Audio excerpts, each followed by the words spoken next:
Hi, I'm back again and we're going to talk a bit more about the build. Well, we were going to talk about the build, but what actually happened on the 11th of April wasn't anything I was expecting. Do you remember my lovely utility room that I was really proud of, that I'd just, not long finished? And it was the place I could escape to from the caravan when I got really cold in there, or it was really windy and a bit scary in there. I could come into the utility room and feel safe. Yeah, the next video will explain that.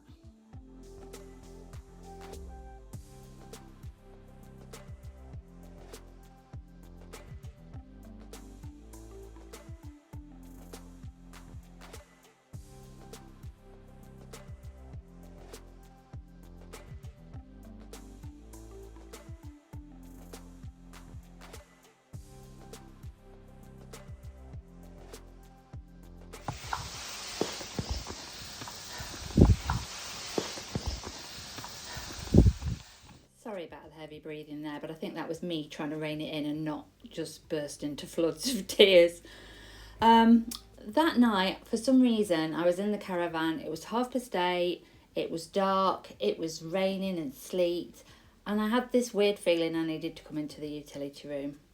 Oh, and how glad I did.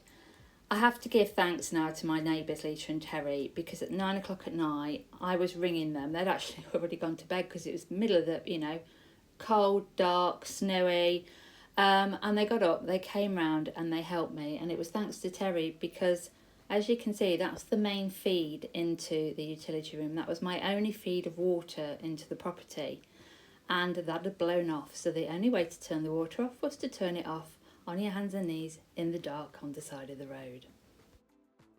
Well, the next morning dawned and at least it was dry, but when it's had a night, all the water had just started to soak up through the walls, through the skirting boards. It had gone from one room into the next room. In fact, it had managed to travel absolutely everywhere.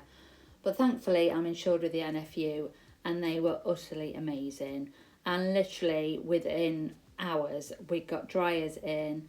They got the vinyl floor coming up, and it was so hard to watch, but at least I felt like somebody was on my side and they were helping.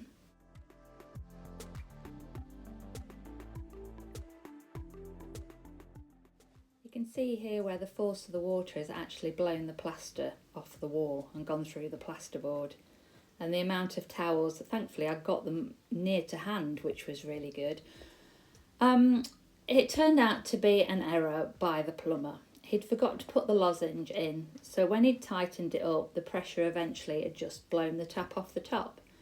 Now, he is only a young lad, and he was starting out, and to be honest with you, I think when things have happened, and there's no point in getting mad about it. So bless him, he did come back, and I let him fix it, because I think this is one thing he will never ever forget, and he'll never ever do again. And I like to think that he's learned from it.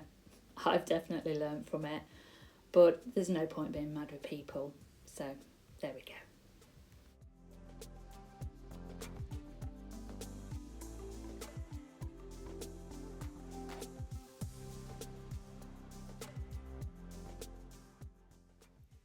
Well, I really started to think everything was going swimmingly.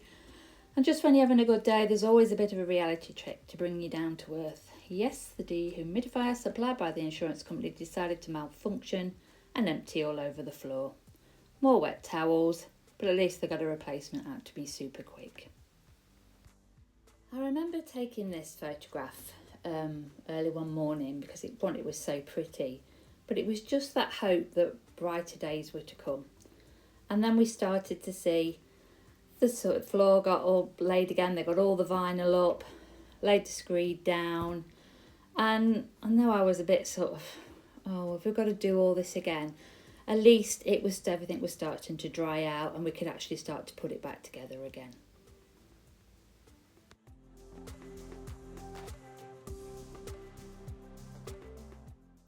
After a bit of searching around, I managed to find the same vinyl again. We've got the paint back on the walls. All the skirting and everything was sorted. Some had to be removed, and then the rest of it was able just to be painted again. And as you can see here, 2 months after that night, we were back to normal again. and I got my safe space back again and a lovely, fresh, clean space. So I am really, really grateful to the NFU and to my lovely neighbours.